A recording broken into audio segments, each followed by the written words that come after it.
So, the other thing I do is something with the Pentagon, which deals with net assessments, which deals with non-Middle East areas. Africa, Pakistan, Europe, China. But what I want to focus now is on the Middle East. So I have a few takeaways. So I don't necessarily speak hierarchically, but at least I tell you my 5 takeaways that I hope you'll get from this. One is ISIS is the theme on everybody's mind, and when you're doing a talk on Syria and the global impact of the Syrian crisis, you have to deal with ISIS. And particularly since I'm an American, and I just came back from America, I happened to go to the center of America, Denver, Colorado. If you look at a map, Denver is almost in the center. And I happened to land there on election day, the midterm elections. So I've got a lot of politics to share with you in the Q&A. But the real question for us, the key takeaway is U.S. policy, which has been characterized as isolationist, as we don't want to get bogged down in entangling alliances, and we don't want to do no-fly zones in Syria. We don't want to follow up on the mess in Libya after the Benghazi attack on our ambassador. Basically, we have our hands full just dealing with internal problems, healthcare, the economy, you name it. And that's basically been President Obama's policy up to the beheading of half a dozen so folks. And that wasn't the only thing that changed, but something happened after the second beheading of the second American, Sotloff. And so what I would like to ask you is the pendulum swinging back from more engagement in the world on the part of the United States? The pendulum went way out to interventionism under George W. Bush, 2000 to 2008. We saw the 9/11, we saw the reaction to 9/11, the desire to punish somebody, and that had to be Iraq. We saw the way we focused on Afghanistan. Initially, we nearly caught Osama bin Laden. We let him go, and then we lost focus on Afghanistan in 2005, a critical period of time. And then we saw, of course, the winding down of the Bush administration and the repudiation of this interventionism by the U.S. electorate. They became enamored with this dynamic candidate, Barack Obama, and he definitely came from a different sort. Okay? So that was the other extreme, interventionism. They went to isolationism. Are we moving back to the center, something in the middle? Or is this, this coalition against ISIS to degrade and destroy ISIS merely a temporary issue, and as soon as possible Obama will revert back to other issues and try not to get bogged down in the Middle East? The second takeaway is the decline of the Arab state. By the way, let me know after 20 minutes so I can wind it down. Okay. The decline of the Arab state is what I think undermines or drives a lot of the chaos that we are seeing. We're seeing major geopolitical shifts in the Middle East, and the main reason is that the power that states used to have over their own people has declined almost across the board. Third takeaway, this came out of an article that I recommend by Ruel Gerecht, G-E-R-E-C-H-T. It's in the Weekly Standard. It's called Sandstorm, and he talks about what is the new asabiya. That's Arabic. I don't know, maybe it's pronounced another way. Huh? Asabiya. What's the new asabiya in the Middle East? And what's the new esprit de corps? What's the unifying theme? If the state is declining, if the secular order is the authoritarian version under militaries like Gaddafi, and if they're gone, and if the kings are losing their legitimacy as well, what is the new asabiya? And he suggests very much this idea of recreating Muhammad and the Prophet Muhammad and the great triumph of Islam in the 7th century. And that is the theme, of course, that's attracting all these foreign jihadis, or I should say foreign fighters.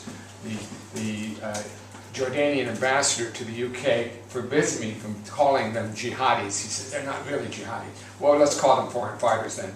But that's the attraction to going to Syria and Iraq to take part in this new asabiya called ISIS. The fourth takeaway is, what is the U.S. policy on Assad? It's rather confusing, isn't it? And this is a way of segueing for me into my other passion, which is Iran.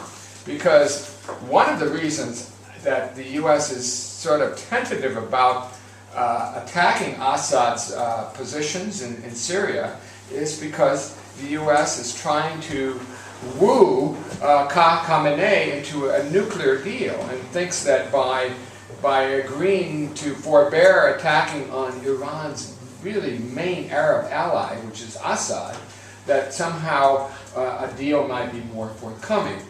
I think this confusion will be clarified in the next, what are we today, the 14th? In the next 11 days.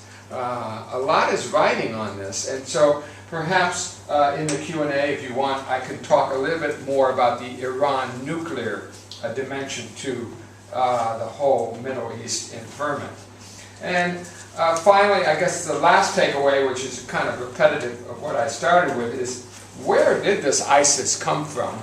And I think you have to say it is a reaction to the rise of the Shia world, which started with the US and UK coalition invasion of Iraq in 2003, the ouster of Saddam Hussein, and then, of course, attacking Afghanistan. So basically, Iran's two enemies to the east and the west were attacked by the US-led coalitions, and that gave a great opportunity, just by default, if anything, for the Shia state of Iran to propel itself in the region, with Hezbollah in Lebanon, with the Alawi in Syria, with the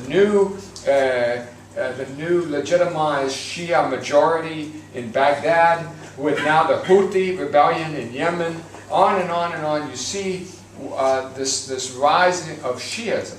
So my contention is that the Arab Spring is only in part about democracy and all those Western values, but it's also about the reaction. It's like a Sunni reaction to the rise of Shiism. So I would like to spend a few minutes, if I may, on rising sectarianism. I think sectarianism is the key to getting a handle on the region and where it's heading. I mentioned the weakening of the Arab state. There has been a decline of Arab nationalism, and this vacuum has created a space for political Islam, the new Asabiya. And finally, one of the key drivers of sectarianism is a geo-regional Cold War between two regional states. Can anyone guess who those two are? I mean, it's not Israel, it's not Turkey. Saudi and Iran. It's the Saudi Arabia holding the mantle of Arab Sunnism and the Shia Iranian state. So, but it doesn't end there, you see, because the Arab Spring brought to power a Muslim Brotherhood election in Egypt, and the Muslim Brotherhood is not the Saudi version. The Saudis are not trying to promote revolution and particularly Muslim Brotherhood type government. Now, their neighbor Qatar is, but Qatar is a sort of, I'll put them in a bracket, like an asterisk, and we can pick up on Qatar in Q&A. I would say that we have within the Sunni world a pro-Muslim Brotherhood alliance. I would say they're against the status quo. They want to see more change like the Arab Spring. And they were Mohammed Morsi's Egypt. You remember Morsi? He lasted for about a year. He was elected by his party, the Muslim Brotherhood. And Turkey under Tayyip Recep Erdogan, a very problematic figure for me. They were busy supporting ISIS and other Islamists in Syria. Qatar, I mentioned, and Hamas, the Palestinian group that is actually an affiliate of the Egyptian Muslim Brotherhood.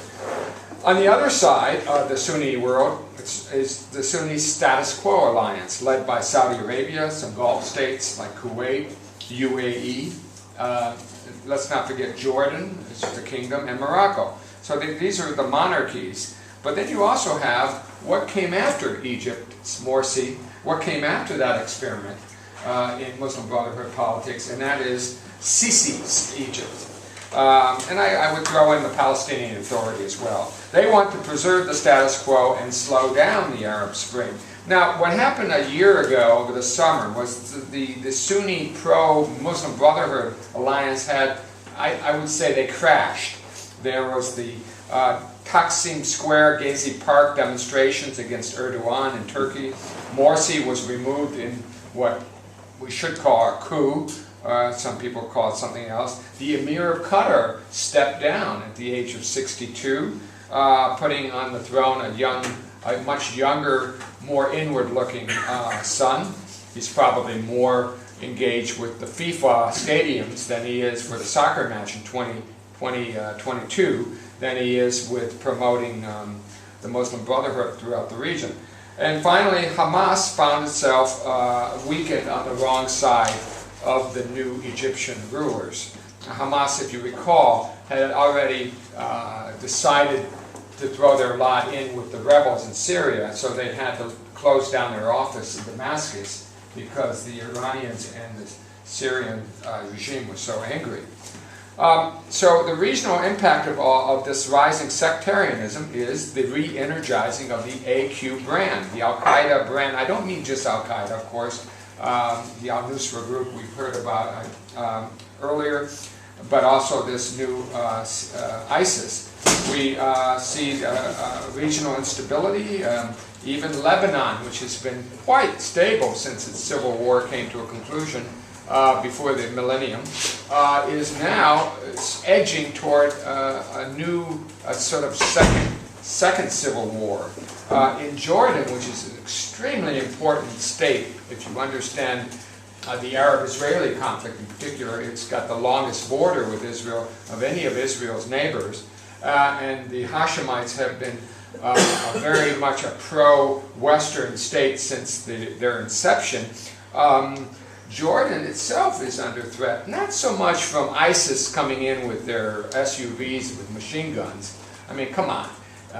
These machine guns and SUVs, they were used during the Chadian rebellion against Gaddafi in 1982. You're not going to win a war with these this way, but they do have this new asabiya, this new ideology that could appeal to Sunni Muslims within Jordan. So we have to keep an eye on that.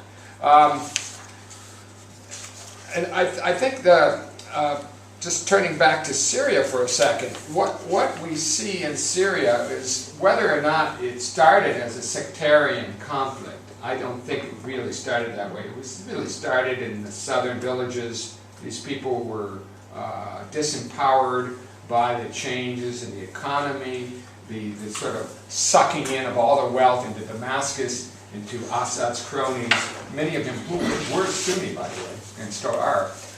I think, though, that once you let the genie out of the bottle, this genie of sectarianism, it became a sectarian conflict. And what's happened as a result in the region, I'm looking at the region and the global consequences, more than the internal Syrian consequences, is that the Arab zeitgeist has turned against Iran and Hezbollah. Hezbollah was the darling of the Arab world after the 2006 war with Israel. But now it's become a sectarian sort of vantage point, and the bad guys in the Sunni Arab world are the Iranians and the Hezbollah. Iran is facing what I call strategic suffocation in Syria, and as a consequence of these shifting dynamics caused by sectarianism and political Islam and ISIS, Israel and Saudi Arabia and the UAE, they're starting to grow closer. They're growing closer not just because of ISIS, they're growing closer because of Iran. Let me then just make a few more remarks. These are the things that I actually wrote just 3 days ago, and I want to explore them with you guys. The U.S. on Syria. Look, I thought it was clear to me that the U.S. had not only a humanitarian reason for supporting the rebels 2 years ago and so against Assad, but they had a strategic interest to break this Iranian-Hezbollah axis, which was bad for the U.S. and bad for the U.S. allies.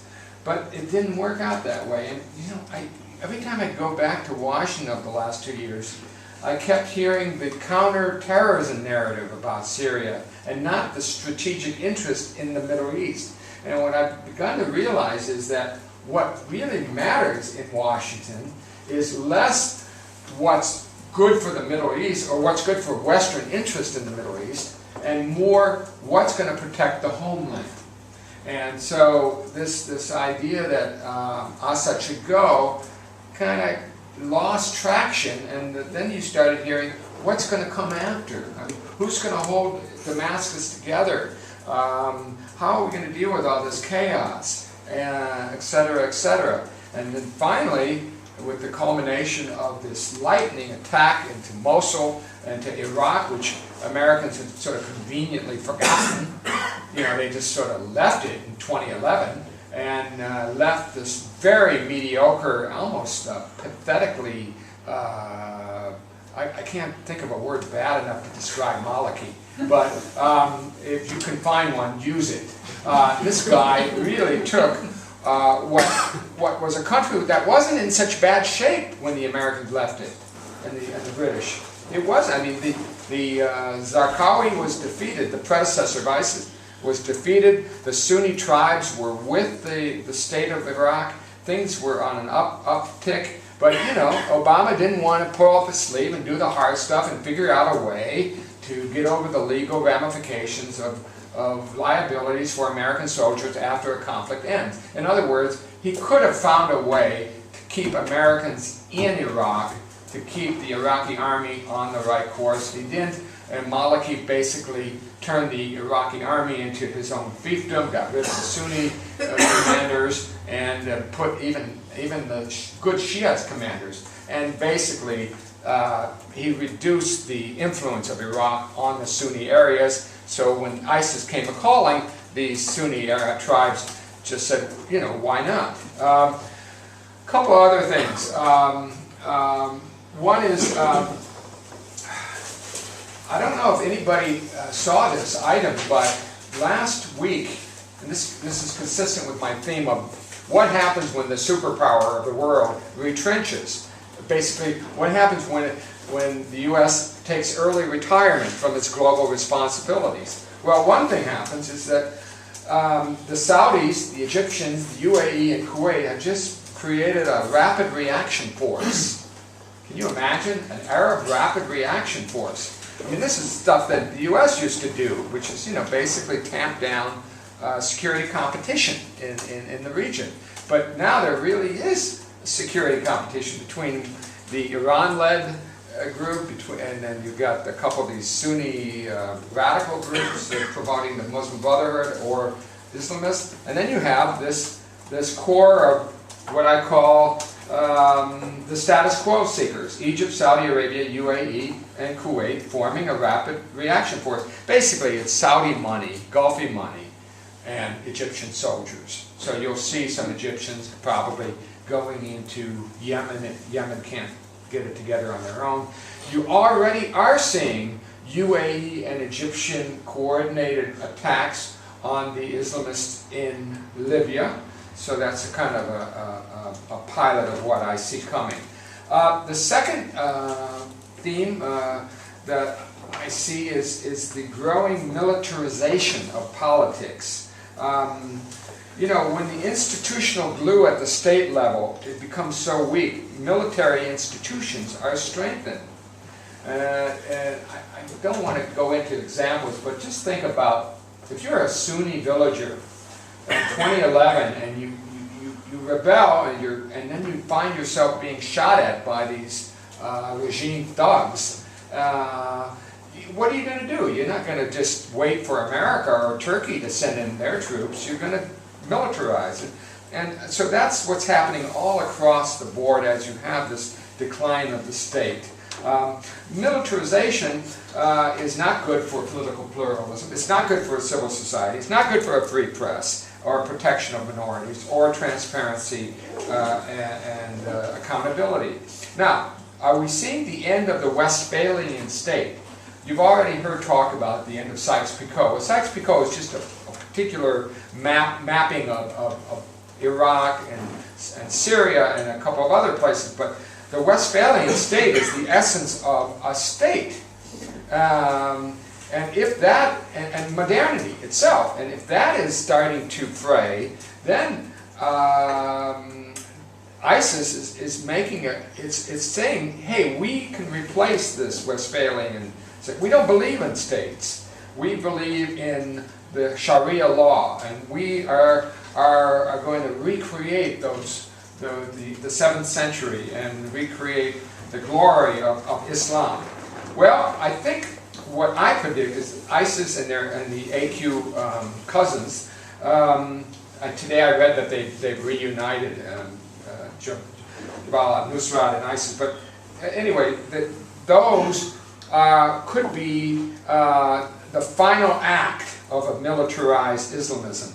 And when they crash and burn, all Muslims will see that this form of political Islam is definitely not the answer.